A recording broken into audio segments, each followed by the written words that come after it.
Good afternoon. Welcome to Teleislas News with the most relevant and important information of the day.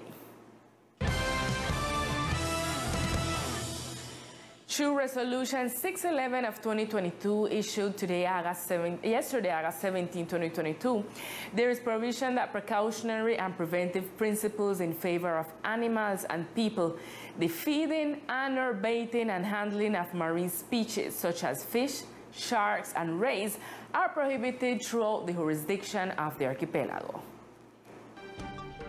According to the administrative acts in this recitative part, in the island of San Andres there have been bad environmental practices related to the baiting or feeding of marine animals for the delight of resident tourists and residents of the archipelago. That is why they issued this resolution that prohibits in a concrete manner, and it's also established that artisanal fishermen, once they have finished fishing, must clean their products at an allocated distance from the coast. It is suggested to be done between 2 to 4 miles from the island so as not to attract sharks or any species close to the coast, which may present a potential threat to bathers and users of the marine protected areas. Likewise, the environmental malpractice of disposing of dead animals of seashore in the coastal areas of the island of San Andres and Caribbean and Queclina is prohibited. In case of an extraordinary case of need to dispose of an animal at sea, like whales, dolphins, or similar, support must be requested from the authorities with jurisdiction at sea, like the National Navy, so that with the approval of Coralina, the remains are disposed on several miles offshore for the main islands, in deep seas areas where marine currents do not carry the remains toward the coast. Failure to comply with this resolution may lead to penalties.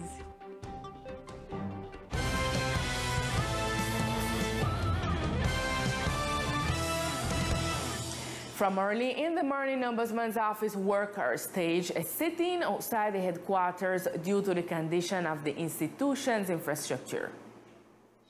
The work team of the Ombudsman Office made known the condition in which they have been working for years. With a tour run before the cameras of Teleislas News, they show how all the bathrooms of the headquarters are out of service since they have not had waters for several years.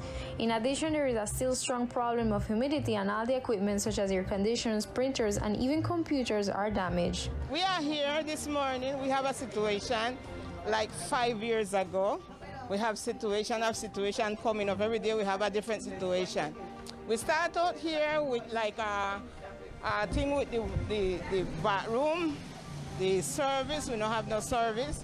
We don't have no, right now we don't have water to use in the different services.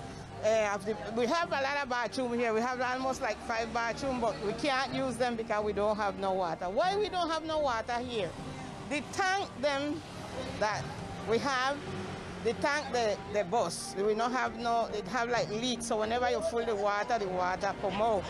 So we have that situation coming up 5 years. Afterwards, we start to pump, and we can't pump because the tank, they no good. So we got a situation, we make Bogota know, say, we have this situation, and Bogota come, they look, and every time they come, they say they want to do, but they go back and they forget that we have a problem here. Another situation with the same service is that the septic, whenever you do the throw water in the bathroom, the septic does come over. We asked them that too, we sent that to them. So we have that situation coming 5 years ago. Whenever it rained, like how it rained last week and the week before, rain come down just like how it rained outside, it rain inside here. So we got water coming down from outside and we got water coming down from inside. The National Association of Public Servants of the Ombudsman Office, AFSDEP, was also present at the sit-in and gave their perception of the situation.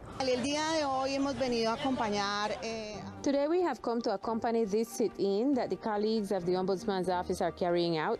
We have found a very worrying situation because they state that for 5 years their headquarters have not had the optimal conditions to attend customers. The most relevant problems are that there is no water, no light. There is risk of short circuit because the roofs are in bad condition. Whenever it rains, the water enters the headquarters and that causes humidity. The light cables are in bad condition and the light bulbs are not working.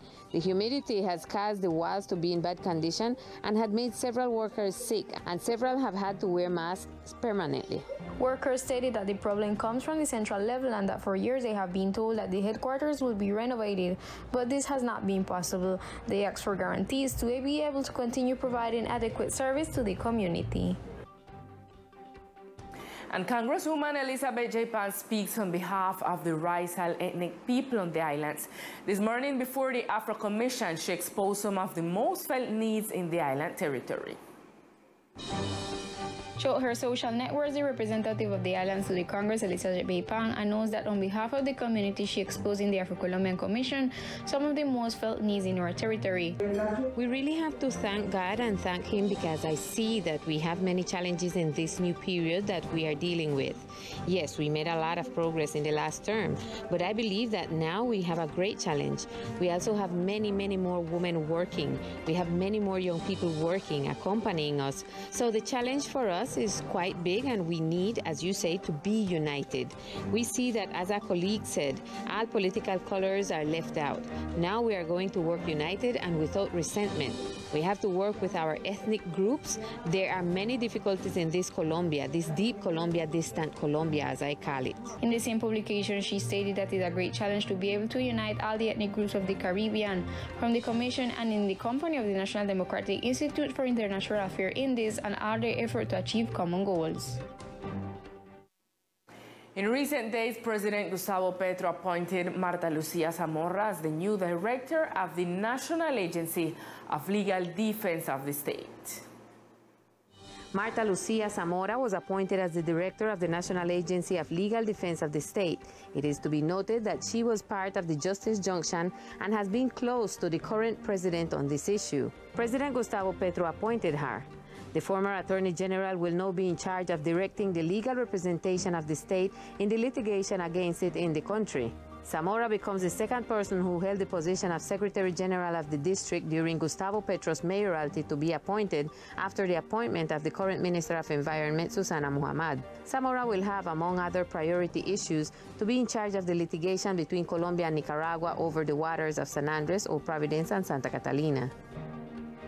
And in other news, the National Army carries out activities to control the birth of hawksbill turtles in order to protect the species in its reproduction stage. Marines from the Infantry Battalion No. 11 carry out activities to supervise and control the hatching of hawksbill turtles in the North Keys of the San Andres Archipelago, contributing to the preservation of the Seaflower Biosphere Reserve.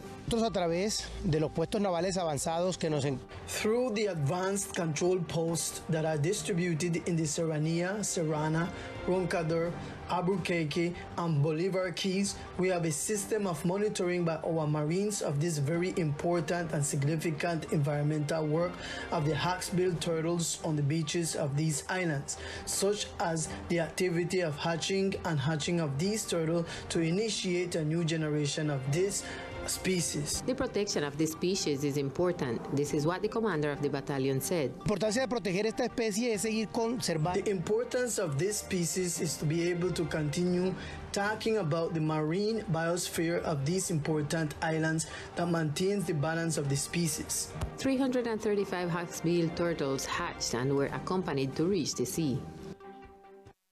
And since yesterday, the Regional Sena San Andres has been conducting a training seminar for the island's entrepreneurs.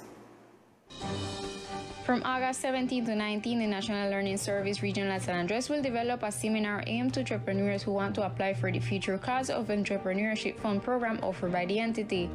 Our process of this journey begins with the orientation to entrepreneurs who want to start their own businesses and have idea within the archipelago of San Andres and Providence, where we have been conducting orientation sessions and training. And after this, the selected people will enter a pitch. A pitch is where entrepreneurs put their business ideas and a group of jurors will choose the best initiatives. From there, we'll begin to make the advice in the orientation of their business plan. Today, Thursday, from 3 to 5 p.m. in the afternoon, we will attend you at the Hotel Escuela on the second floor in the auditorium. Tomorrow, Friday, at 6 in the afternoon. The entity specified that this initiative seeks to strengthen the island entrepreneurs so that they can have access to all the tools provided by the state for the development of their programs. Now it's time for Sport News with Victor Fusalva.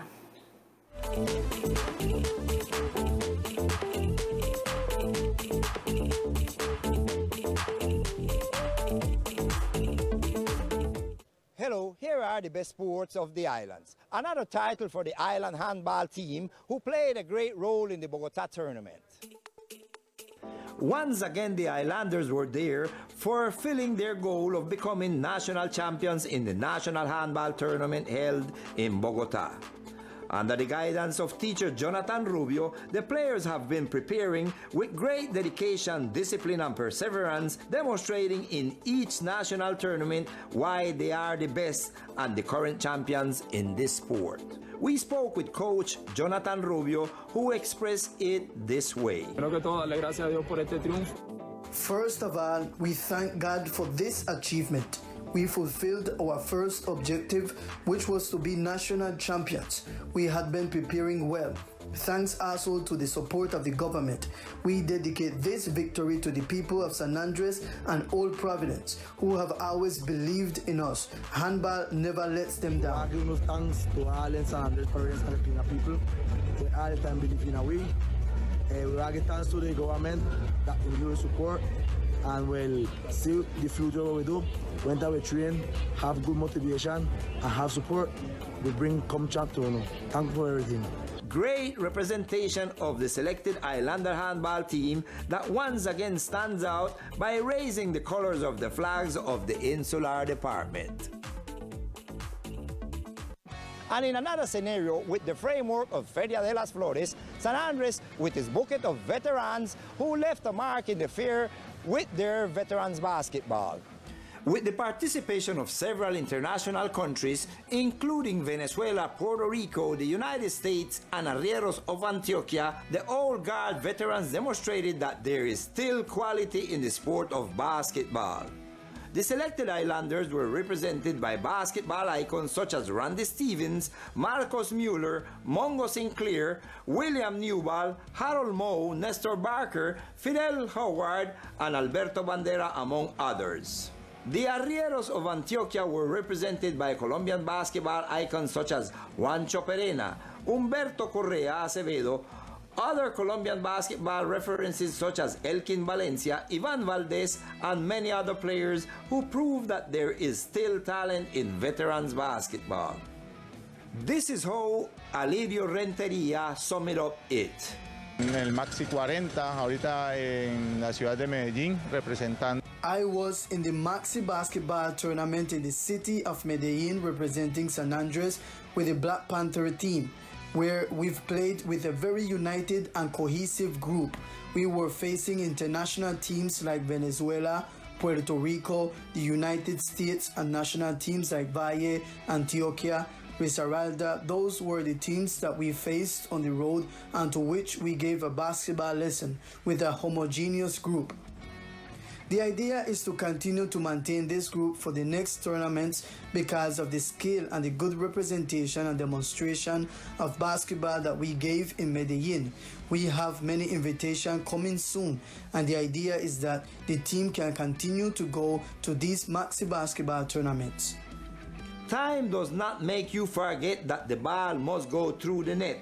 This tournament, also organized by the Paisas, left the veteran players of different countries very happy, including the Islanders, who once again left the colors of the flag of the Insular Department on high. According to Harold Russo, it is expected to be the cradle of Maxi basketball in Colombia. And this will be all in sports for the moment. I am Victor Fusalba, Teleislas News.